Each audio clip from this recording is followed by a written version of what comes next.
This is the TechSight TS200 rear GI style aperture sight for the SKS. This is their all steel version of this TechSight TS200 model. They do make an aluminum version as well, but if you're going to go with it and putting it on an SKS, you might as well get the steel version to stick with that hardcore bulletproof design that the SKS is known for.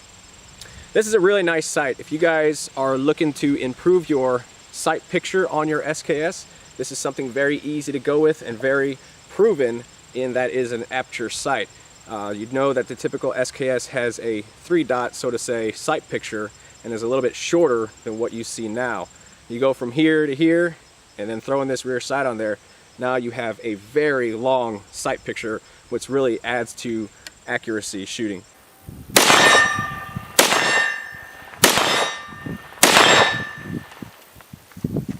This is a much better design over a 3-dot system in that it gives you a wider perspective when it comes to shooting and being able to see your surroundings while you're shooting.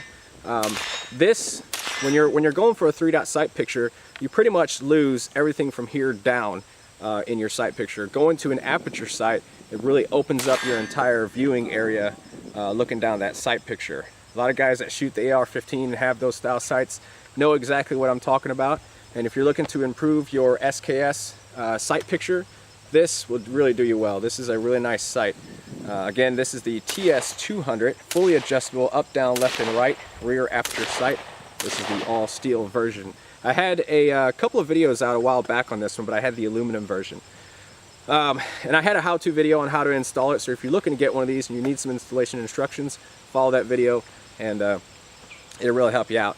This is, a lot of guys were asking in those videos, and I really didn't show it, that if you take this rear sight off, because if you know the SKS, this sits right here where the takedown lever is, and you take that lever out and you replace it with a single bolt, and you just simply tighten it down, along with some other instructions here, which you'll see in the video. But a lot of guys were asking, does this lose zero once you take this rear sight off?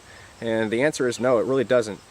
These 4 set screws in the back that have brass tips on them hold this rifle to 0 once you install it the first time. And once you install it, that's it. That's your 0. When you take this little center screw out of here, that ain't nothing. That just holds it in there. But these are your set screws in the back.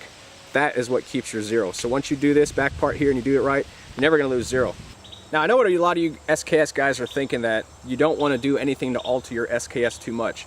I want to remind you that this is not permanent. If you wanted to revert back to your standard rear iron sight, you can totally do so. As far as taking out that lever and knocking the pin out that's actually holding it in, if you knock that pin out, you can take it out. And if you ever want to revert back, you just knock that pin back into that lever, and then you just slap everything back on, erase this, and you're back to your factory irons. For those guys that are looking to keep that factory SKS if they ever want to go back to it. Another reason why you guys might look into going with something like this is there's been a lot of good companies out there making factory rear replacement rails to put a red dot on or some kind of optic. If you're looking to do something like that and you want to maintain a front and rear sight as well, doing something like this TechSight here will help you do that, because if you put a rail right here, well, you just eliminated your factory irons, and to have the ability to drop back to iron sights is a big plus. So having this TechSight on here, you can have your optic and have your irons all in one pop, and then you can slap on something like this cheek rise, which I have here because I'll be putting a rail on here shortly, and you can drop back to irons and optic and have a good cheek weld as well. I have a link in the description box for the Matthews Fabrication cheek rise, as well as this choked conventional stock, if you guys are wondering which one this one is. Really nice stock and cheek rise, by the way. That's pretty much it for the TechSight TS200 rear sight aperture for the SKS.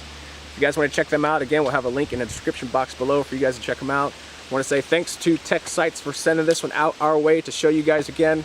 We really do appreciate companies like that to help us out, as well as viewers like you that are always checking in on us and seeing how we're doing and commenting and liking and sharing our videos. Guys, appreciate you watching, and until the next video, we'll catch you next time.